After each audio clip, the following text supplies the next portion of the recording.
Alright, so this is my XM16E1 clone.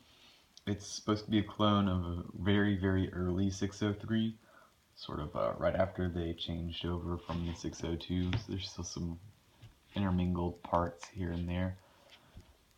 I think it's like 95% correct. There's only really one thing that stands out to me as not being 100% correct, but yeah, we'll get into that in a minute. So it's based off of a Nodak Spud upper and lower receiver. It has a original Colt barrel.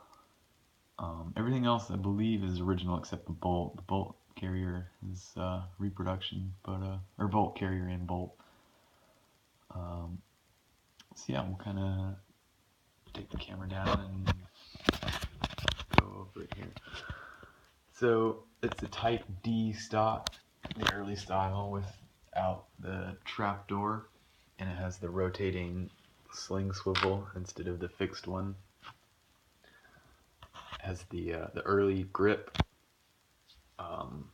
which the only way you can tell an early grip is it's thinner. So if you look at pictures comparing the two, you'll notice that it's thinner, and also you can kind of feel it too if you've like held a lot of them. You'll know the difference.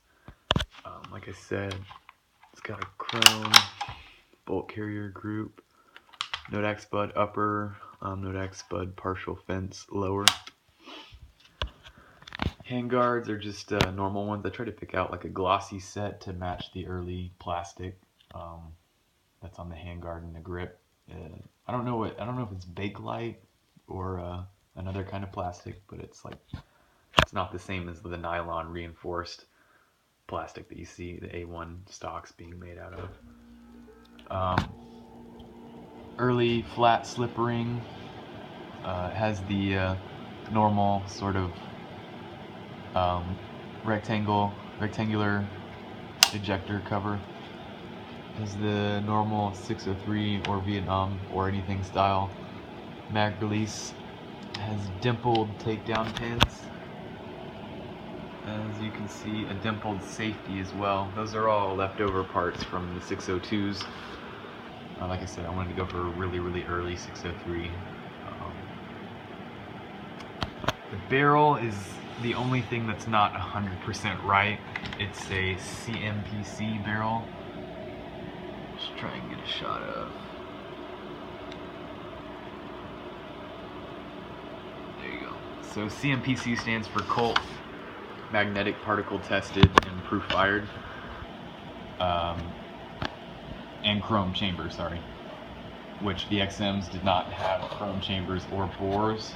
So they should have the markings between the front sight base, the VP or MVP markings or anything like that. So I'm happy it is an original barrel. I just wish it was the right one. But, that's the only thing that's not like 100% right on it. So it has the early birdcage flash or 3-prong flash hider too. Has the early bend gas tube, which I'm not going to take the handguards off. You just take my word for it. Let's see what else. Flip it over here so you can see the dimpled safety and the dimpled takedown pins. It has the later style or normal style bolt catch instead of the early 602 style. So yeah, I needed to send it off to Nodak to get engraved, or not to Nodak, but to anyone to get engraved with the Colt markings.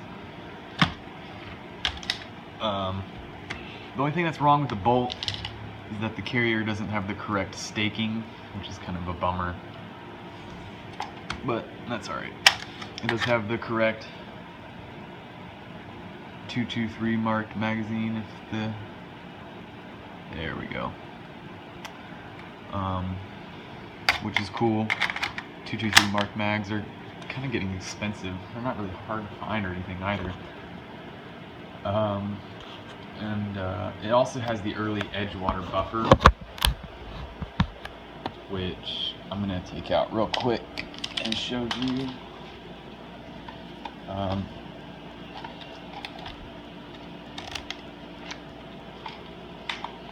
Sorry about that.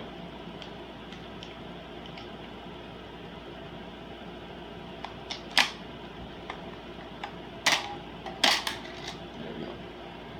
So this is the early edge water buffer.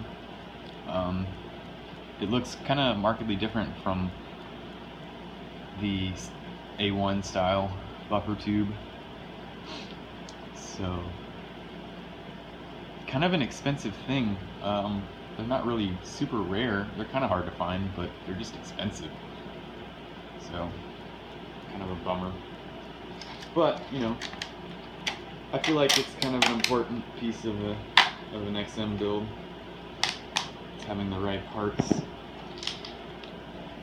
I'll get kind of a close up here of everything. You can really see the modeling in the stock and the grip. I don't know what the deal with the coating, the B on the grip is.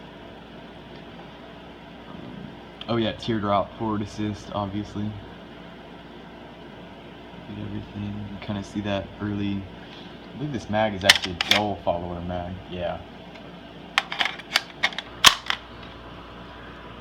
Dimpled takedown pins, flat slip ring, hand guards, barrel, which isn't 100% right, but oh well. And then on the subject of magazines, sort of just a comparison. This is a later 5.56 marked magazine made by Colt. So that all that changed was they started marking them 5.56 instead of 2.23. And then when they started making the A1, they started making these, which were made by Simmons, M16E1. I don't think Colt in Vietnam made any mags that were marked A1, because even the late 5.56 style mags are still marked AR-15. I don't know, I haven't done a whole ton of research into that yet. But this is the most correct mag for the early stuff. The 223 marked dull follower. So yeah, that's it pretty much. It's a really good shooter, super accurate. Handles well. Just a good gun overall.